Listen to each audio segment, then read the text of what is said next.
Right, guys, welcome back. This is the Above Average FPL podcast. My name's Adam, and I am joined by Peter. Evening, Peter. How you doing? I'm good, thank you. How are you? I'm good. I'm so happy that nobody guessed it was going to be you that was on stream tonight. Yeah, well, So that makes me worried that maybe it's a disappointment. no chance. I think people will be buzzing to see you on here. And to be honest, it's you've been somebody that I think Baker would have wanted to speak to as well. Because you do a lot for the FPL community, and it's really important that we have people like you because we need an edge to stay ahead, and you help, man. You help. So I think from everyone, I think we should just say thank you to you for FPL.Team because I mean I love the website. From a podcast perspective and from a YouTube perspective, it's great that you added the dark mode because it just looks better. Well, it's than good the with light your mode. colours, to be honest. Mate, it's made for It's almost us. as if I made it for you. It is exactly that. It is exactly that. So, how's Tricks this season for you so far?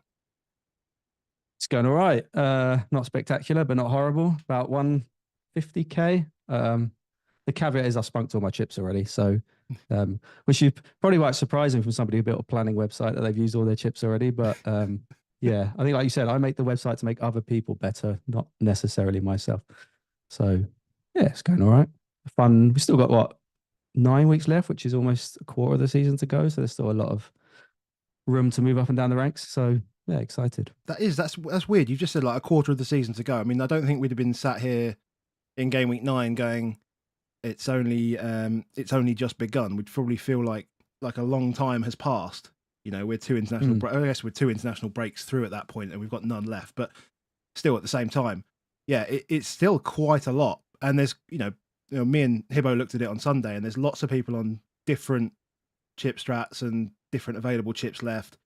And there's such a variety now as well. It's going to be interesting. I think it's going to be hard for us with less chips to try and fight them all off. But we'll try and we'll use FPL.Team and we'll try and plan our way as best as possible to try and minimize the damage and see if we can make any gains. So yeah, I think it surprised me earlier when I actually looked at it because it feels like a lot of the content now is like this is the final stretch, it's coming to the end, but it's still like I said, a quarter of the way to go, and there's doubles to go as well, so it's possibly even a little bit more in terms of actual games to play. So yeah, if people are struggling, there's still plenty of games left, plenty to play for. So keep going.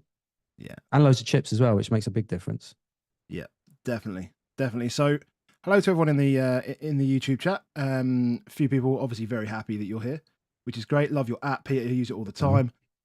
Dark mode is great for putting the kids to bed. Yeah, agreed. You don't want that shining light in your face, and the kid just goes, "What are you looking at? True. What are you looking at, Daddy?" And FPL Spartans is in the chat saying only a few will get this, but Peter who? And I'm going to make sure that everyone understands this because I said about an hour ago, see you in under an hour, and any final guesses. And FPL Spartan says this has got all the hallmarks of when Zoe Ball revealed live on BBC the new Doctor Who was Peter Capaldi. At the time, I remarked, Peter who? And he said, be a laugh if Baker appeared through a fireball-induced mist. But we actually got Peter. Yeah, we actually got me. Peter. Oh, brilliant. So what we're going to do today, Pete, we've discussed it already, but we're going to have a look at your website because, for people that are joining us that haven't used your site, we're going to have a quick little navigation around and I'll ask you a few questions and stuff. And then we will go through the fixtures as we normally do, as Baker and I normally do. And then we will look through just a touch on the fantasy challenge because, there's some interesting questions that are coming out of that, as well as, obviously it's a new game mode. FPL are trying something different.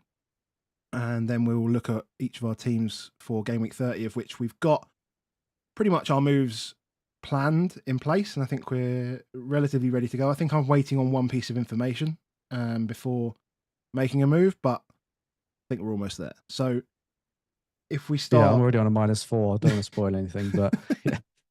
So... That's fine. There's plenty of room for more hits. Why the hell? Yeah, why not? So yeah, let's dive over to here because this is the site, right? So, like, Indeed. what made you build the site, right? Because you said you're doing it for more for other people, and I'm just going to play around in the site, by the way, with my team. While you explain to us, like, why Yeah, did you create well, it? I mean, I said it was for other people. It was actually for myself. But it feels like I've just made other people better and I've got no better. So, take for that as you will. Um, I've always loved FPL, obviously, and I've always loved the planning aspect of it. Looking 4, 5, 6, 7, 8 weeks in advance, planning chips, planning transfers, seeing what my team would look like. And I found myself always like either using spreadsheets or taking screenshots of fake transfers on the screen and stuff and just putting them into my phone and something. And it just, I don't know, it didn't really work well for me. I'm very visual, so spreadsheets never really worked for me. I like to see my team as it would look, see the actual fixtures, see who's on the bench, and then I can get a proper visualization for it.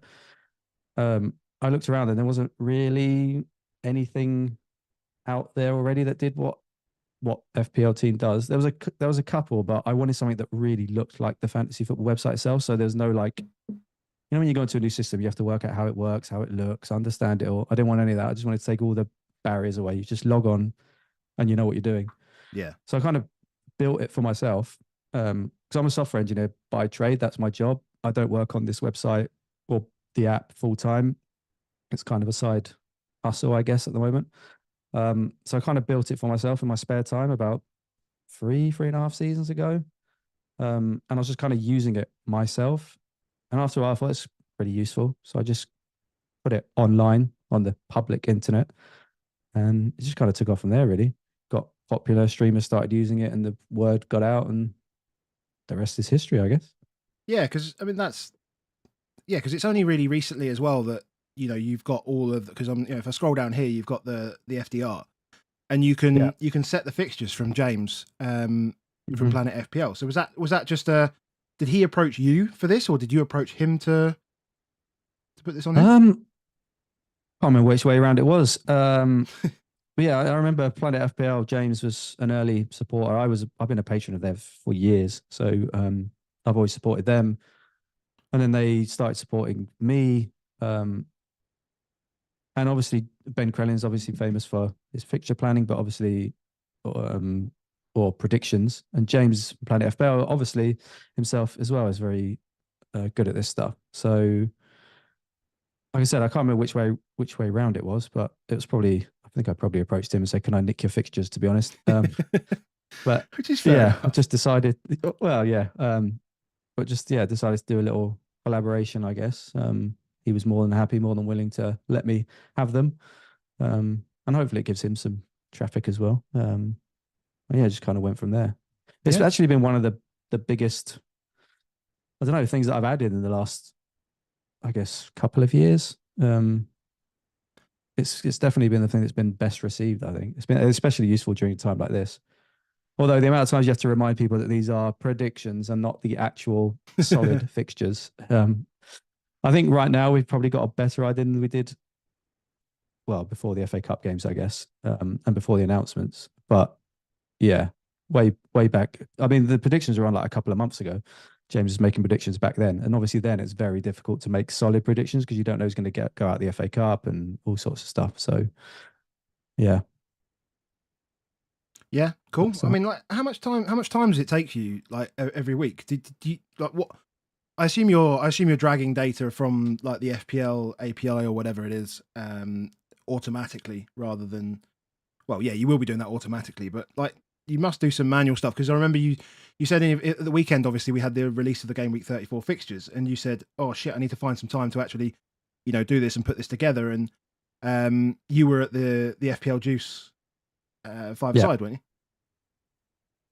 you? Yeah, so like you said, the main data you can see on the screen now, like players, fixtures, prices, percentages, ownership percentage, all that stuff is pulled directly from the API. So it's just like syncing the data every hour in the background, basically. Um, and then there's stuff I have to do every week, stuff like predicted lineups.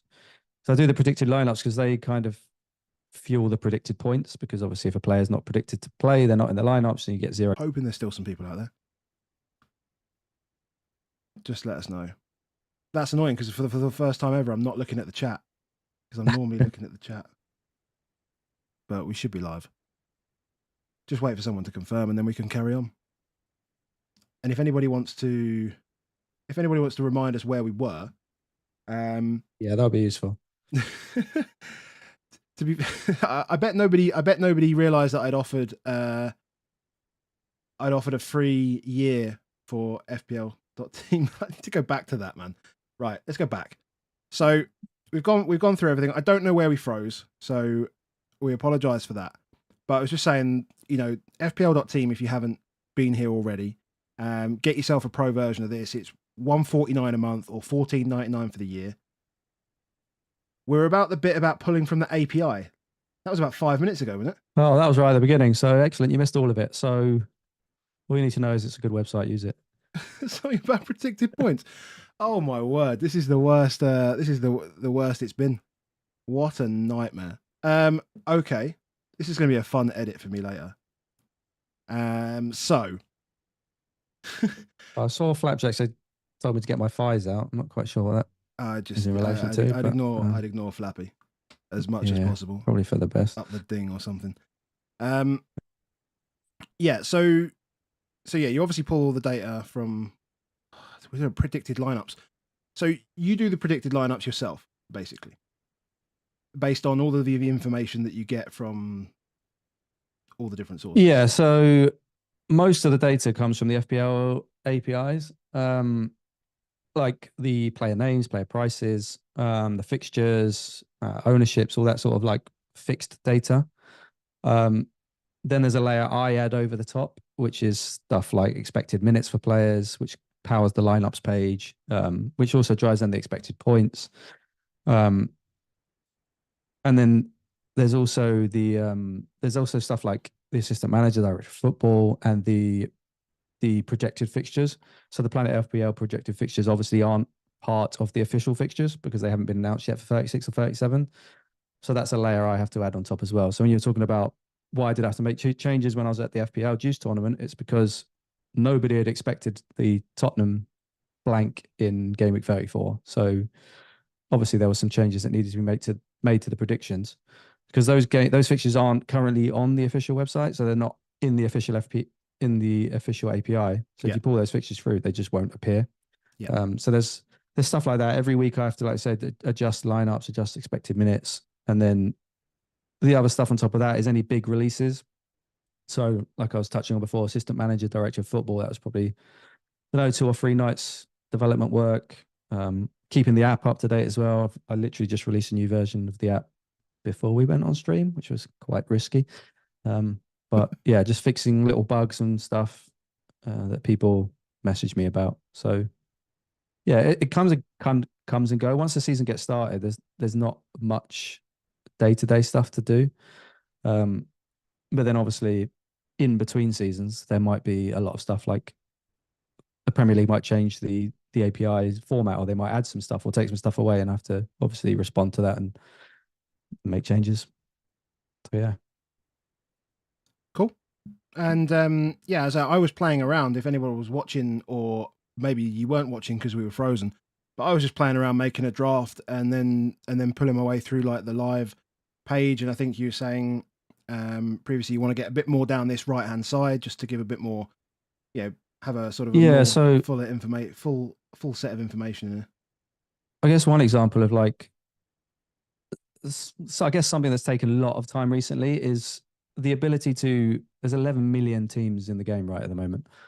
So the ability to pull in 11 million teams information from the official API, process all that information, and then calculate a live rank based on all 11 million teams live is actually a very difficult thing to do. So the stuff that Live FPL have been doing for years is not easy to do. So that's the sort of stuff that takes or can take a long time. It's something I've been working on for weeks and just kind of like evenings and when I get time. So there are some big things like that. Like my list of things to do and add to the site is never ending. I think I was saying before is that this isn't a full-time job for me. It's a side thing. So finding time to be able to do all that. And I've just had a baby, a child. So even less time available now.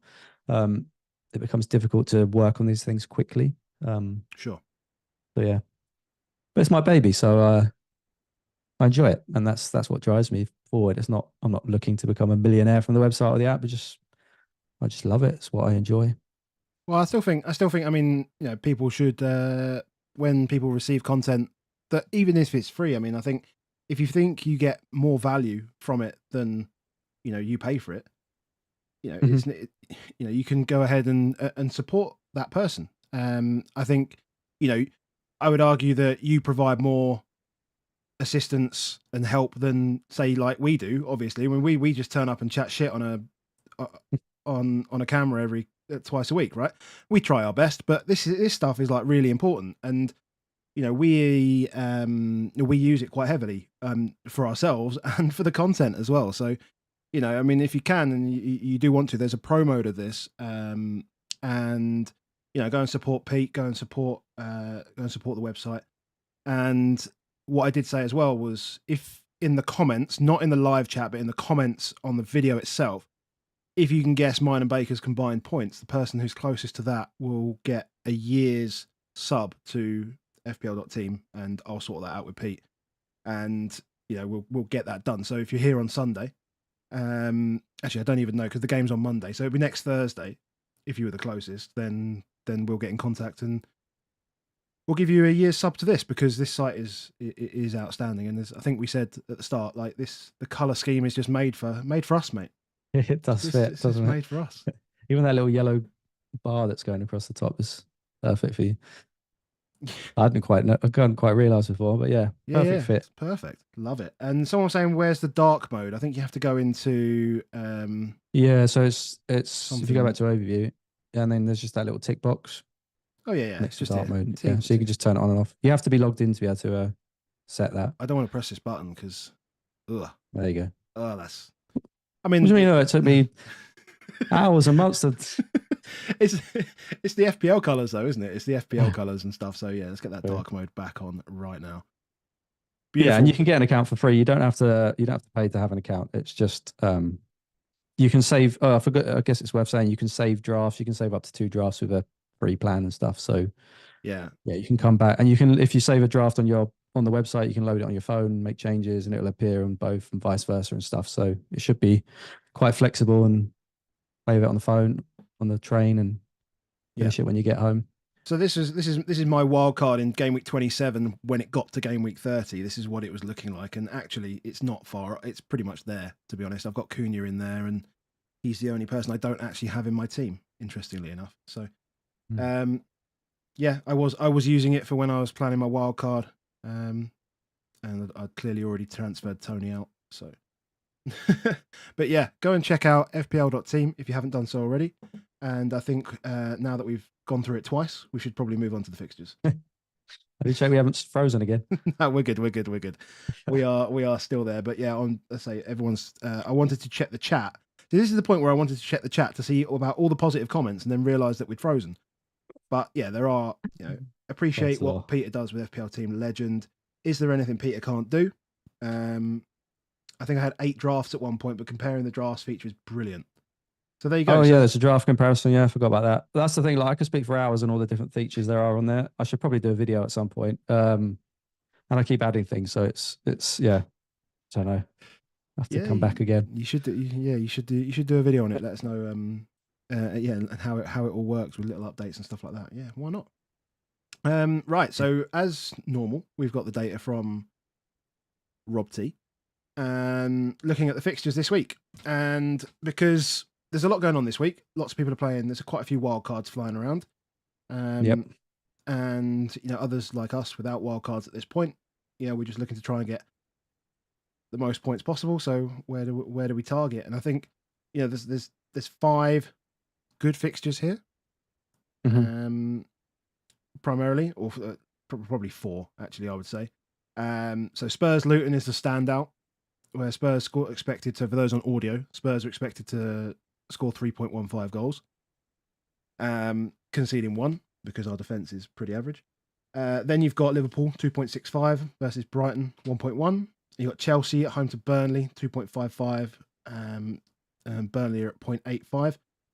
And then you've actually got Villa at 2.1, which is interesting for those that still hold Watkins at home to Wolves 1.15. So that's interesting. A lot of the other games are pretty close, actually. Oh, and obviously Fulham as well. Fulham, I should point out, 1.95 away at Sheffield United, who have 1.15. Because some people will still be carrying Fulham players from game week 29. Some people might have free hit them in. But some people have looked at Yeah, like I've got Muniz, so he's a captain option for me this week. And Sheffield United tend to be a lot worse at home, or have been recently. So I'm tempted. So who are your?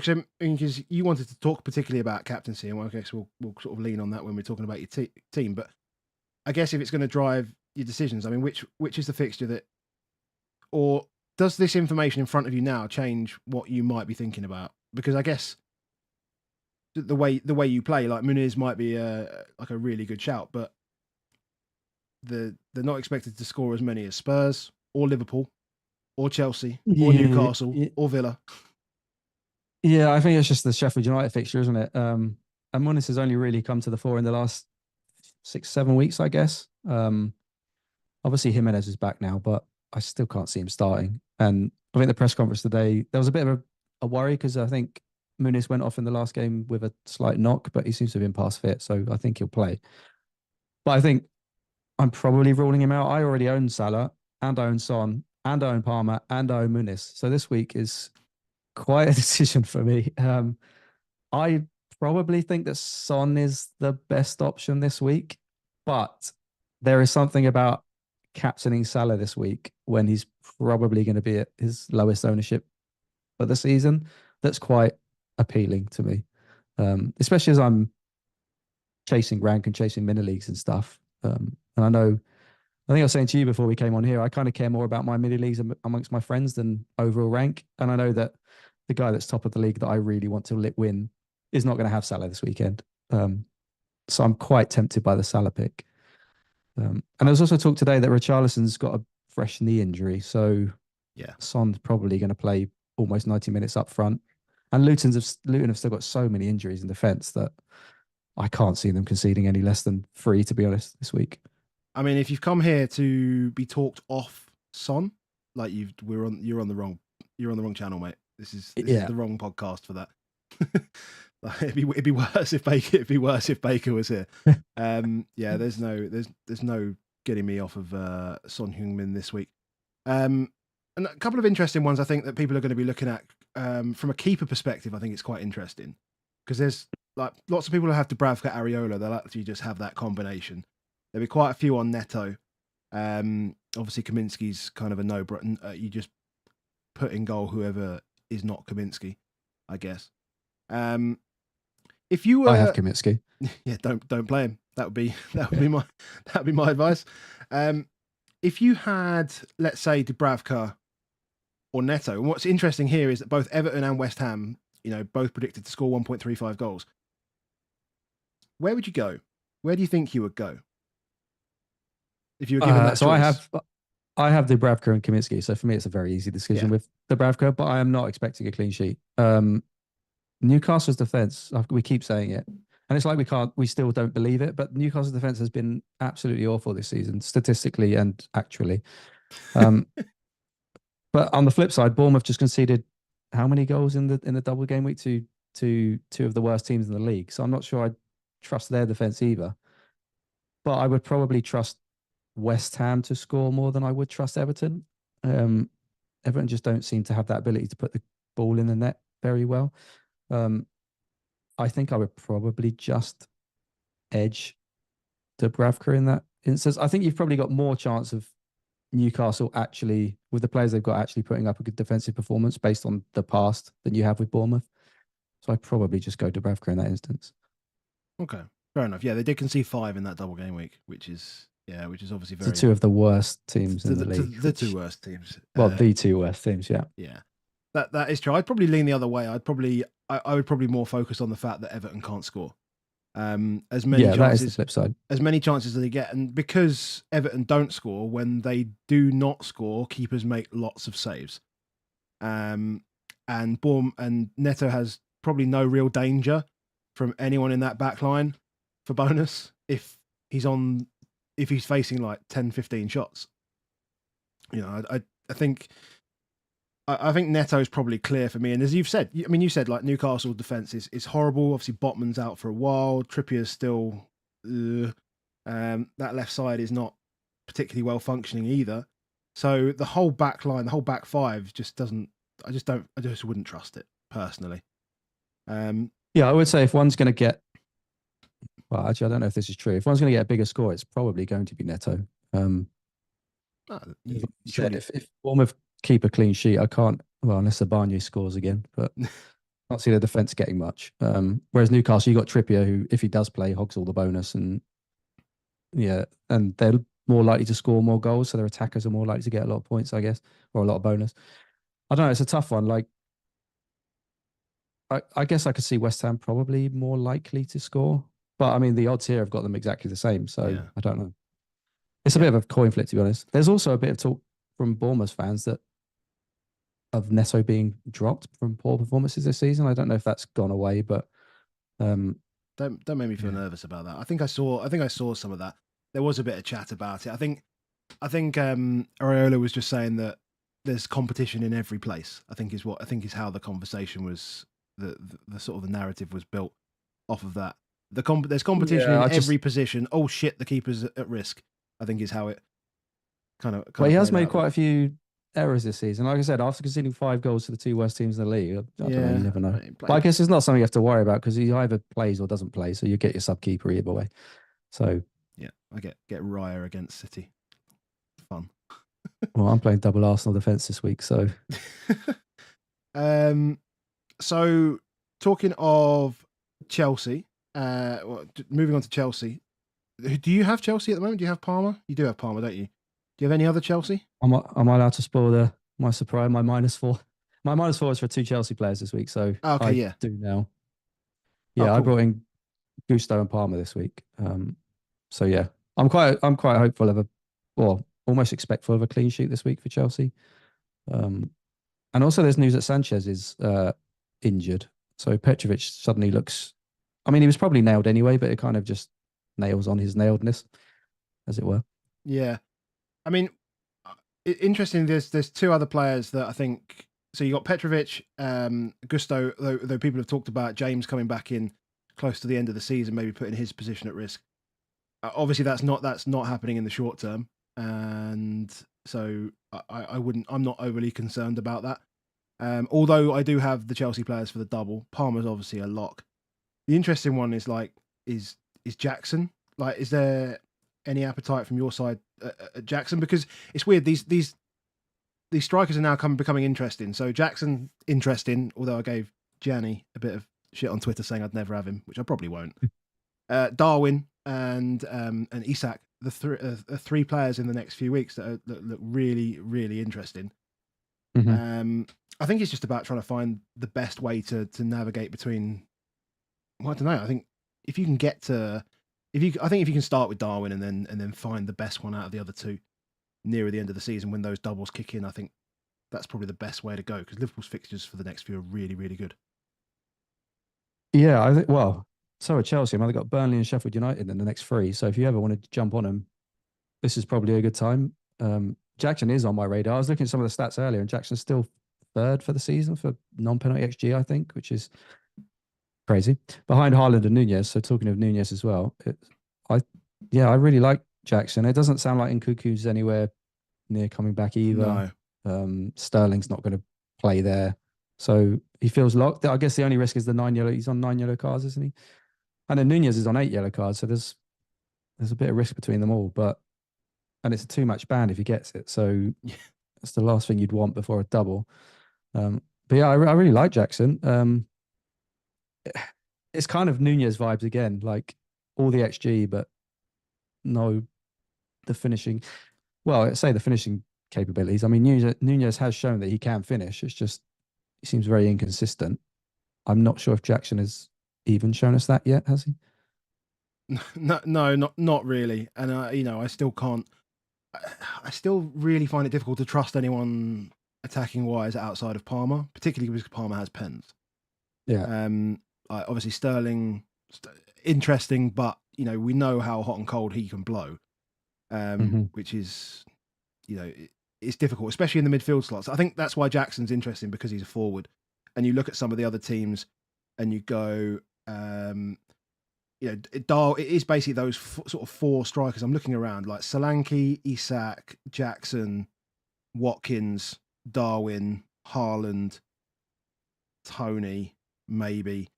Although Brentford don't have any doubles, so you can almost bin them off. But Tottenham don't have. Well, a I was going to striker. ask us. I was going to ask the same about Watkins, because Watkins is Aston Villa don't have any doubles for the rest of the season either. So I know there's a lot of talk about people selling Watkins, and Watkins is a strange one because he's got. If you look at his fixtures, it's like good fixture, bad fixture, good fixture, bad fixture, kind of for the rest of the season. So unless you're planning to like bench him in alternate weeks or just ride him out, don't know if I mean, I don't own Watkins and I have no plans of getting him. Do you own him at the moment? I do, but he's my cash money for Salah next week.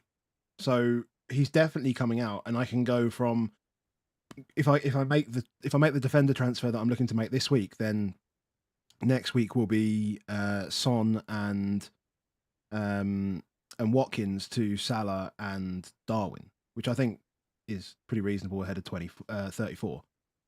And I think it's just a sort of a necessary transfer as sort of Spurs move towards that blank and that kind of death row of fixtures, which is coming And it's for up. the Sheffield United game that you'll be getting Salah and Nunez as well, right? Yeah, exactly. Which is perfect. Exactly. So you just get them in for the best fixture they've got, and then you get a double 2 weeks later.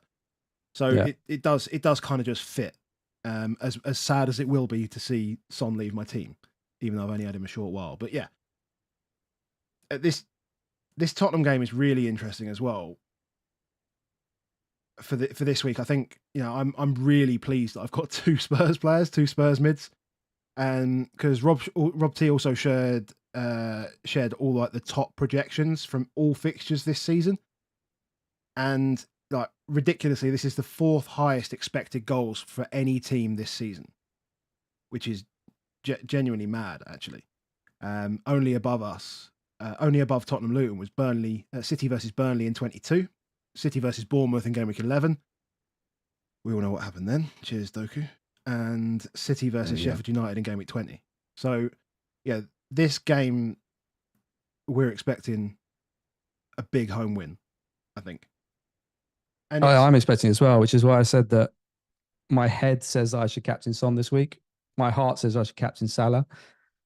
I think if I was advising someone, I would probably say go with Son. I think it's just a perfect combination of all the injuries that Luton have got, the fact that they need to start winning games. I think statistically their defence is actually the worst in the league over the season. If you look at XG conceded, even worse than Sheffield United. Spurs are attacking. Son, the Richarlison injury as well means Son is probably going to play will play number nine, and will probably play 90 minutes, if not 89, 88 or something. It feels like the perfect storm. And then there's Salah. We don't really know where we are with him. He didn't go away with Egypt. He obviously had his injury problems. He got taken off early. Brighton, again, if you look at like the XGC stats for the season, Brighton are actually fourth. So they're not mugs. Brighton can play well. I think Klopp has never beaten De Zerbi in the Premier League. So I don't think it's going to be an easy game. So there's a few things that put me off Salah, as much as I really want to captain him because I know he will be low owned. He'll just be so you won't get this Salah again. But because you've got, it's one of those questions again, like because you own all of them, you just captain the highest owned one. Well, yeah. Okay. Yeah. And take all of it, because owning all of them is differential as it comes anyway. There is that. If Salah does well, I'm happy, regardless if I've captained him or not, because he's not going to be above 100% EO, probably not even 50. So I should probably just go with Son. And if someone asked me, I'd probably go with Son. But I think I was saying to you before, I don't really play the game that way. I give into FOMO quite a lot, and I like to hit those big scores that people don't have and play the game that way. It's just like how I like to play it. So I can't guarantee that I won't captain Son, but like it makes sense to me to do so, I think. Yeah. There's a question saying like, would I get Darwin if he got booked this week? That's a problem, I guess, if he does. I'm not sure, to be fair. It's a too much game. It's not even like he just misses the one, it's two. It's two. So if he then gets, you get him for Sheffield United, and then he creeps through the United game, although he probably gets booked in that game, and then he only has one game in. He misses Palace and then Fulham, and you're like, oh. Then he comes back to the Merseyside derby away at Goodison, and like all the Everton fans are angry right now, like consistently angry, or constantly angry, rightfully probably. But And I assume have you played your free hit? Did you play your free hit in 29? 29, yeah. So it's like if you get to 34 and he is banned or he's only going to play one, then you potentially got to use transfers on getting him out again, which is not ideal to spend 2 transfers in 4 weeks on a player that you were getting for a double that now doesn't have a double. I don't know. It would make me think twice. Yeah. I mean, I don't know what I would do.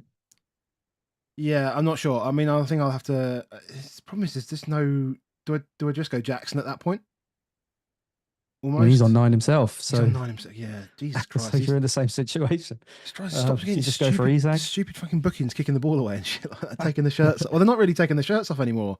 They're just kicking the ball away at stupid free kicks, aren't they? Really, more than anything. Yeah, they are. Yeah, that's the thing. All these yellows are just for stupid things. Especially Jackson, especially early in the season. Do we know when the cutoff is? Is it how many games is it? 30 something? I think it's actually in game week. I think he has to get through game week 33. Once they're actually through game week 33, I think that's it for all teams. I think. Okay, so you're not going to potentially you won't know before the double. If you got booked in 33, then I get yeah. No, I don't know if if he he got got booked booked in this 33, week, then he should be he okay. would miss the double. If he doesn't get booked before that. Yeah. Okay, yeah. I think we should be okay. I don't know. That's a tough one. Very tough. So I guess I don't know where else you would. I don't know where else you would go is the problem. So I think I probably just would.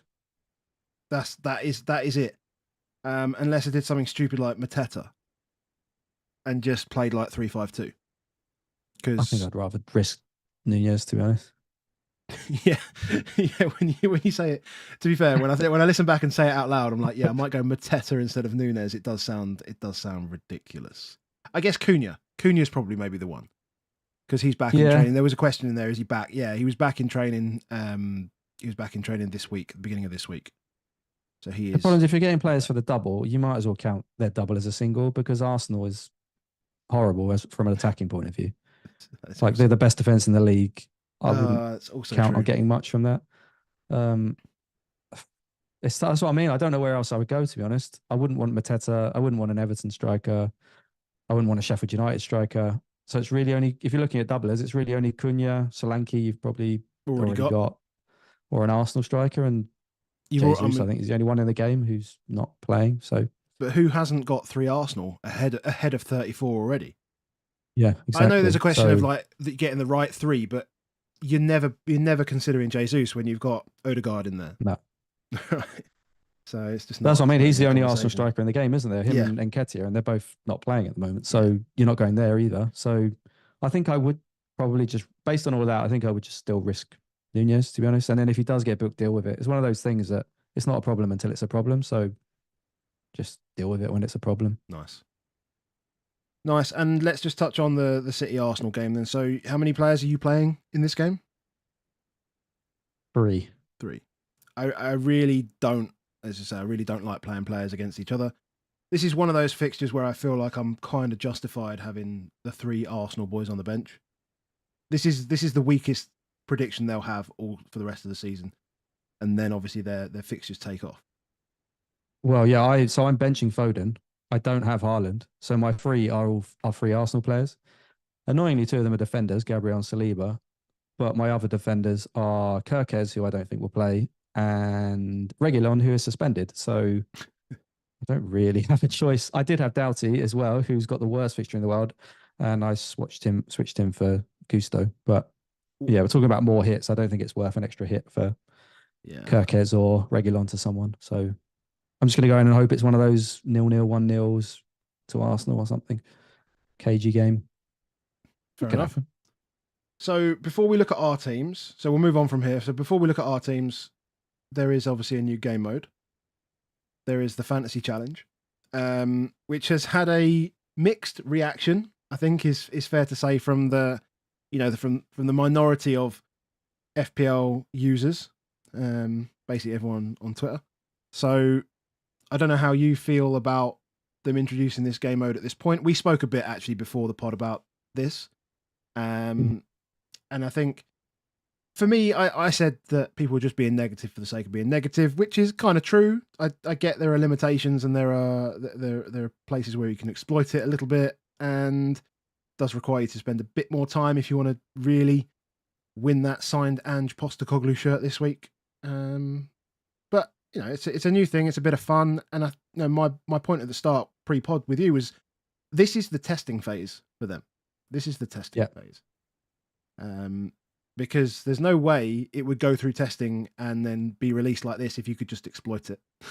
I can't believe that would be. Yeah, well, given the vast amount of fantasy games that there are out there, you'd at least have someone in a research department go, well, why don't I just have a look at all the fantasy games and see if these rules actually can be dealt with by in one of the other fantasy games. Let me see. Oh yeah, I can have a good player get points as a vice captain and he gets like 17 points. But then so then I'll just move the captain onto a player that doesn't play, make a transfer, and then therefore I'll get auto sub for my captain that doesn't play, and then my vice captain will get double. Like it sounds so easy when you explain it so simply like that, but clearly that's not something they've looked at. Yeah, I think it's difficult for them and for us. The problem I have is that everybody's been screaming out for something new, for something to be done, for them to do something. And in the moment they do something, it's like, oh, well, this isn't what we wanted. And it's a bit like, okay, well, that was a waste of time from their point of view. And I also know that they don't have that big of a software engineering team. So it's not like they've got, like you said, a research team and hundreds of engineers that are working on this, dedicated to this one game, and they're working on, that's all they're doing. Like, it's a small team of people working on this game that's serving 11 million people.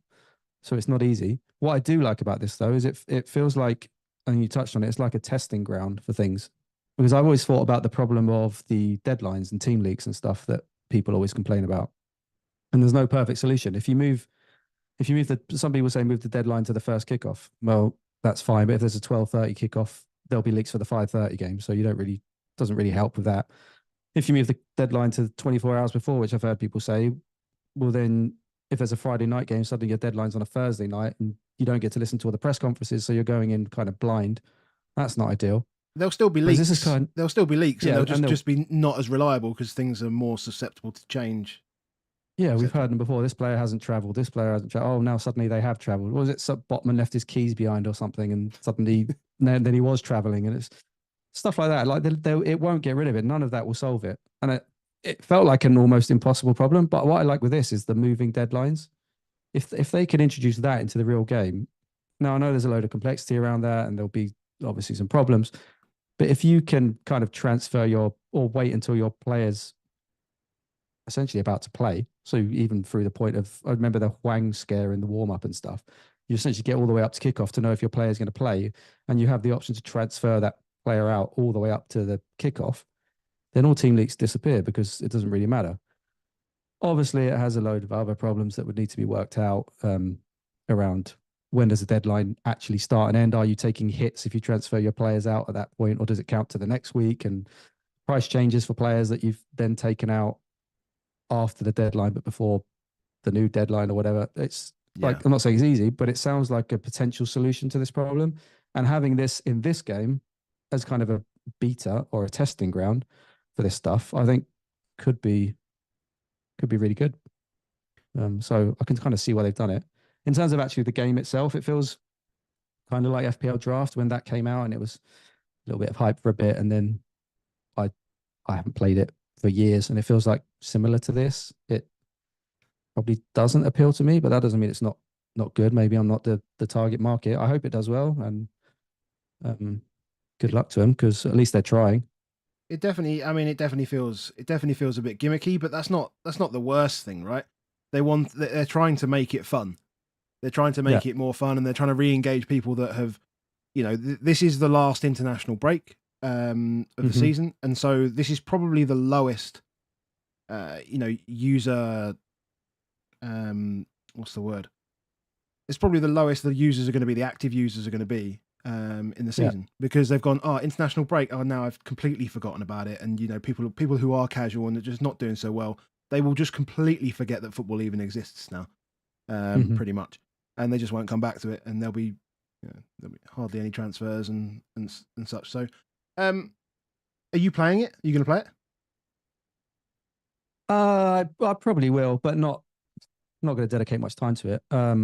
It's interesting though. We talk about it being potentially for the more casual managers. Like I said, I'm in a lot of WhatsApp groups and leagues with people who don't even know podcasts like this exist, and they don't seem particularly infused about this game mode or really want to play it or seem excited about it, even when I've shown it to them. So I'm not sure it's even hitting that market that well. But yeah, I don't know. I'll submit a team and I'll see how it goes. But that's pretty much what I've done here. So on screen, I've got basically what I've done is I've looked at Rob T's numbers and I've gone, which are the most attacking and which are the best defense ones to go for, apart from maybe like the Liverpool defense. But so I've got Petrovic in goal, Van Dijk, Bradley, Gusto, and Porro at the back. Salah captain, although that will probably be somebody that's injured and whatever else.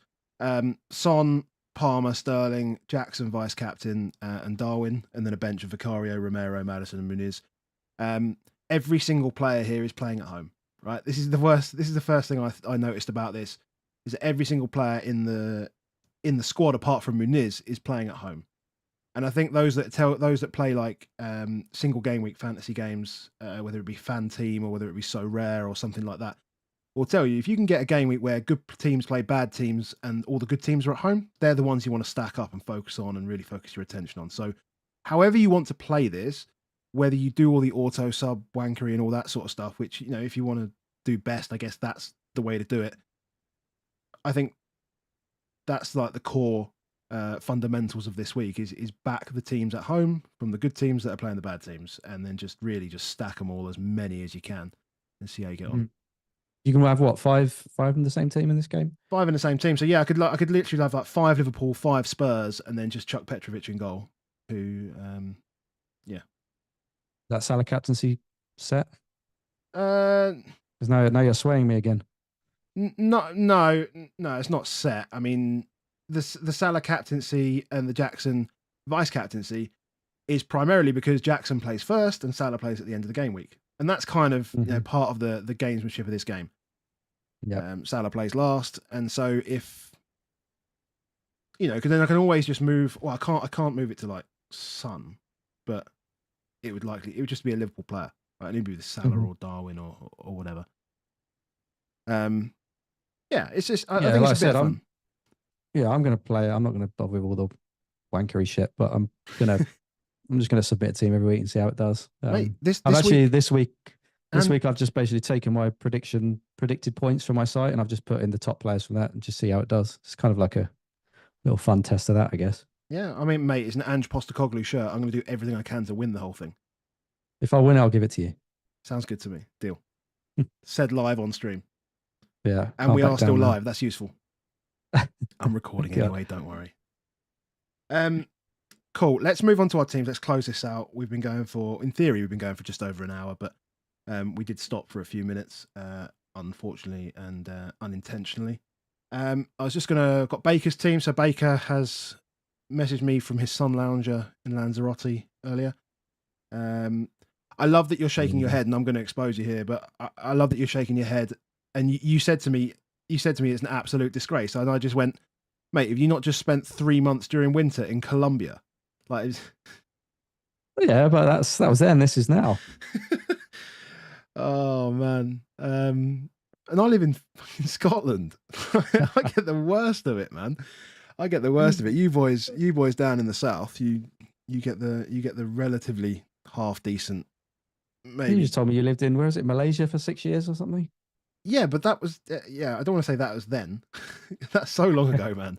That's so long. I've lived here longer than I lived in Malaysia. It's already gone. It's already been and gone, mate. It's not recent history.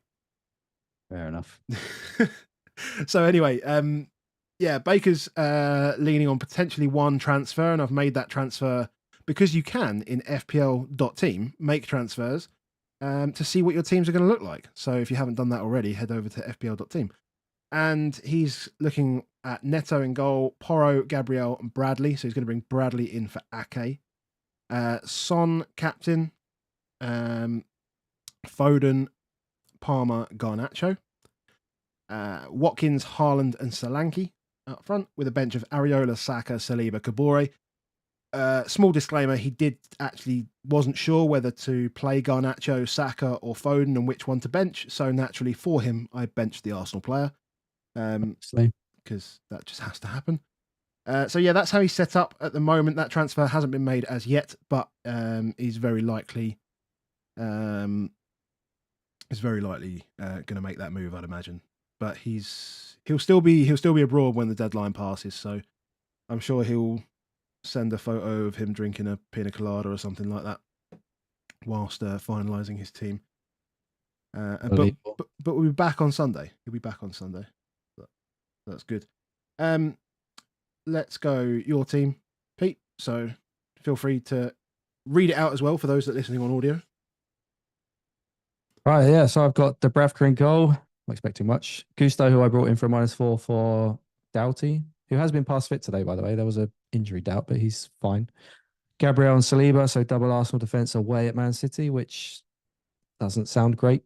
Salah currently captain, although not sure. Palmer, Son, Saka, the usuals. And then a strange front three, I guess, of Tony, Solanke, and Muniz with a bench of Kaminsky, Foden, who I'm one of these people that kind of doesn't like to hedge. So the fact that I've got double Arsenal defence makes me not want to play Foden. And then Reguilon, who is suspended, and Kirkez, who probably won't play. If there's some sort of leak that Kirkez is going to play, I will probably start him over Saliba. But apart from that, it'd probably stay like this. Obviously, apart from captaincy, might switch to Son. Yeah. Okay. Go on. You say you're ranked about 160k, right? Something like that at the moment, which is... Yeah, which makes me more tempted to captain Salah to try and get into that top 100k. But like you said, probably just owning him is probably enough. And along with Muniz, I doubt Mini will own him as well. So those feel like two quite nice differentials this week. Good fixtures. Yeah, agreed. Yeah. Agreed. I like it. And on the subject of Kirkez, so there are definitely some. There were definitely questions asked in the press conference. That was as part of the embargoed section of the presser. So they will be released in about 45 minutes from now. And if you're listening back tomorrow, they would have already been released. So just go check them out if you need them. So moving on to my team. As we've said, like both Pete and I, we don't have any wild cards. We don't have any free hits available to us. So we're slowly trying to make our way to game week 38 the best way we can. And I think that's probably reflective in the transfer that I'm probably looking to make. I'm starting Neto in goal over David Raya, of course, because I'm not playing an Arsenal keeper against City. Then I've got Van Dijk, Gusto, and I've got Kirkez out for Richards, Palace. It gets double in 34, and then I can just park him on the bench, which is nice. And Garnacho, Son, Cap, and then Maddison and Palmer.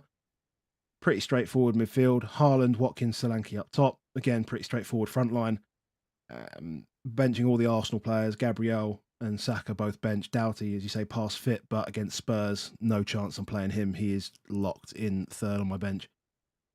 I'm ranked at like 850k. So I'm just doing. You go for a Richards cap then? Yeah, I mean, that would be the stupid thing to do. It would definitely be the stupid thing to do. I don't think it's going to gain me anything. Having literally like a 200% over a 1%, the 1% of people that own him.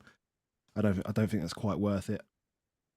I think generally I'm just gonna try and vibe it to just casually move my way to as high as I can, knowing that game week 34, although I can get to half decent side, game week 37 is a bit tougher to make work. Yeah, well, I mean, I don't know what you're doing in 34 with the Spurs boys. If you're playing, the problem is not having a free hit is you've kind of got to keep them because then they double almost straight away after. But you're well set up for those 30, probably 36 doubles with Spurs and Chelsea. The team looks good. This is right. I mean, like Son's going to go for now. like in game week 31, because I'm going to need him to go to get Salah, and then Watkins will become Darwin, as we mentioned, like that. So that's pretty much the planned move. And then I was speaking with Hibbo on Sunday. Originally, I was looking at whatever I was going to do, like Maddison would go out in 34 for a doubling player, but then I would only be left with like 2 players and then 1 transfer in 35. Whereas I might be better off holding Maddison, having the 3 on the bench, and then having 2 transfers, to really load up for 37. And I think that's probably, if I do that, I'm probably better off there, and I can get to a better bench boost in 37 as well. But I will have to sacrifice something in 34 to make that happen, which I guess is okay. I can do that, but it is 2 midfielders, which feels a bit Yeah, I shit. mean, it does set you up quite nice for the end of the season as well, because I think Spurs play Sheffield United in the last game of the season. Correct. So if you have them through the double Sheffield United, that feels nice. Yeah, and I think those 2 players are the important ones. I still think I mean, Son would come back in 35, right? He goes out next week, but he comes back in 35, whatever happens. And having those 2 is probably where we'll get the most joy. I just don't see it in a defender. And I said it on Sunday. I just don't think the Porro thing for me is quite right when those fixtures are just, defensively not very good. Yeah, I mean, apart from Luton this week, then after that, it's like Newcastle, Arsenal, Liverpool, Chelsea, Burnley's fine, Man City. Like, We've got I don't think I'd be interested West in. Ham next week as well. I think it is. Yeah, I don't think I'd be interested in Spurs from a defensive point of view. Like, I Yeah. kind of even expect Luton to score this weekend, so I don't think I would be particularly interested in Spurs defenders at this point. Yeah, fair enough. Well, that's me, and that's us. I think pretty much. I think if anybody else has got any questions in the chat, we've got up to over 200 people, which is nice. I'm looking at the graph, and it's just making me sad. So sad that I wasn't watching the chat when playing around on your website, because it was quite a long period of time we were down for, which is about 3 minutes or something like that. And normally we pick it up within about 20 seconds. So we were chatting away. If you're watching back on YouTube on the lives on the video, you'll see obviously that we cut off and then came back quite early on in the video, but we soldiered through. We've got there. It's good fun. Enjoyed it. Yeah, I think that's it. That's it. I mean, the vibe of this pod is always just to have a chat, have a chilled out chat. We're just above average, right? That's it. We've said it since day one. Like, our ranks are not. I think it said like our ranks are not exemplary, but we're just trying to navigate through the madness and all this sort of stuff. And just come join us, have a beer if you choose, or a water if you want. And yeah. Well, I think I said to you before stream that I am probably the definition of an average manager. Like, never had a top 10k, but never really finished outside the top 500k. Just somewhere in the middle. I enjoy it. It's fun. Whatever. It's a game. It's a game. I agree. Does anybody have any questions other than Colm correctly saying, if you have enjoyed the video today, make sure you drop a like on the video before you leave. And if you want to see more from Baker and I, and as I say, any people that come and join us, then make sure you drop a subscribe and get notified when we go live, which is every Sunday, every Thursday, as you know, throughout the season. My rank, my emotion, Sean. Exactly. Kelleher or Neto, I guess, is a question that's come up. I guess it depends. If it's for this week or beyond, just for this week. Game week 30 team selection. Pick one. Kelleher, just. Okay. Yeah. Morris to Muniz for a -4 in benching Saka. Not to bench Saka. You need Muniz to score just to pay off the hit. Yeah, it feels too much. I don't like taking out players that are not likely of scoring, but have high potential to. Because you literally score a goal and you've only paid the hit back. You need kind of a second goal to then make it worth it. And then if Saka scores, like you're so far in the, then you're so far away. You're so far behind, it's ridiculous. I would just play Saka and bench Morris. Yeah, I think so. Play Saka, bench Morris, and if you can, if that's no, you won't be a second transfer. It won't be a transfer rolled, but yeah, you'll at least not have taken a 4-point hit. I would do that. And obviously, as I said, go on then. One more. Bradley worth a transfer. What do you think about this? And I've seen this all over Twitter today about will Trent move to midfield, meaning Bradley will be still in the team when Trent's back and all this stuff. So I think Trent's, well, originally they said he was back for the Man United game, and then I think Athletic reported it's actually the Palace game, which is the game after, I think. So you're only getting 2 definite games out of him. And then, well, there's still even a risk that Joe Gomez plays there and Simicast plays left. So I wouldn't even say Bradley's still 100% nailed. And then when Trent comes back, I can't see him going to play in midfield. The midfield at the moment is good, like the Endo McAllister Szoboszlai combo.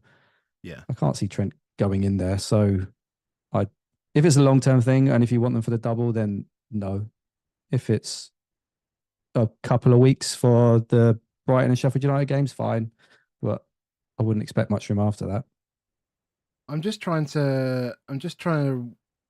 Apart from in the, so I'm not counting the League Cup, right? But I'm just looking at Transfermarkt now. Like, when has Trent ever started a game in midfield? Like, according to this, he started 2 games. He started 3 games in his career in midfield. He has played over 300 games in his career, and he started 3 of them in central or defensive midfield. 3. Yeah, as I say, I can't see it becoming like a thing that they do. Maybe if there's an emergency, fine. But Endo is playing really well at the moment, so he's not going to take that position. So what is he going to play further up the pitch? But McAllister's playing really well. Szoboszlai's playing well. Like, I can't see it. I can't see it, to be honest. I don't get it. He started 1 game in the Premier League in midfield, and that was in 2017-18. Right, that is 6 years ago. Was the last time he played midfield, and people on Twitter are saying that he might play in midfield. Like, you've got like, he's not playing in midfield. That is like a 0% chance for me. No, like I said, unless of some Ridiculous. emergencies. But even if Endo gets injured, McAllister's played there in the past. Yeah. I can't see it, to be honest. But could be wrong.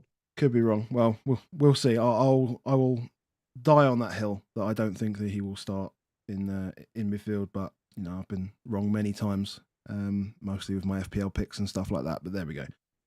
So I mean, with everything, there's always a chance. I can never say no. He definitely won't because he. Oh no, I'm saying no. I'm saying no. He definitely isn't. Well, there you go. Blame Adam.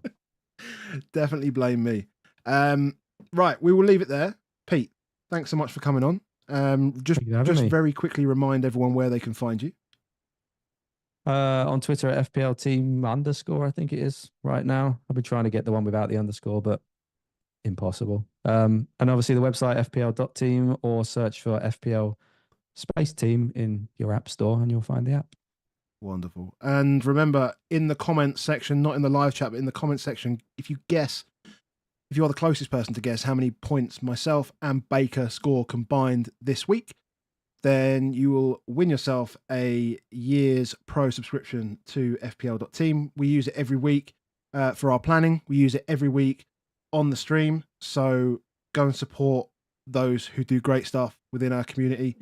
Again, shout out to you, Pete. Thanks very much for what you do. And it was a pleasure having you on. Well, thanks to you and Baker as well. I watch every week. So when you messaged me to come on, it was a pleasure. It has been a pleasure. So thank you. And it was nice to make people guess, try and guess. Nobody got it in Twitterverse, but one of our Discord guys got it after I offered up a different prize, and they all and then just the chat became just chaos for about 20 minutes trying to work it out. Probably nobody knows what I look like, so probably didn't even know when the stream started either. There's definitely people that have been watching Game Week 39 reruns and watch you boss in that midfield. You play last thing. Are you playing this year as well?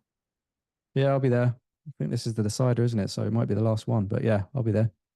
Cool. Looking forward to it. If anyone's around, come down, come support. It's good for charity. We will put more out on that. I haven't got anything prepped for it, but it's no. I don't have the details. No, either, it's literally game week. It's the week after the game, the season finishes. Literally Game Week 39. It's somewhere in Birmingham. It's just search for Game Week 39 on Twitter and you'll find it. But yeah, we will leave it there. Thanks again. And Baker and I will see you on Sunday. Cheers, Pete. See you later. Thank you.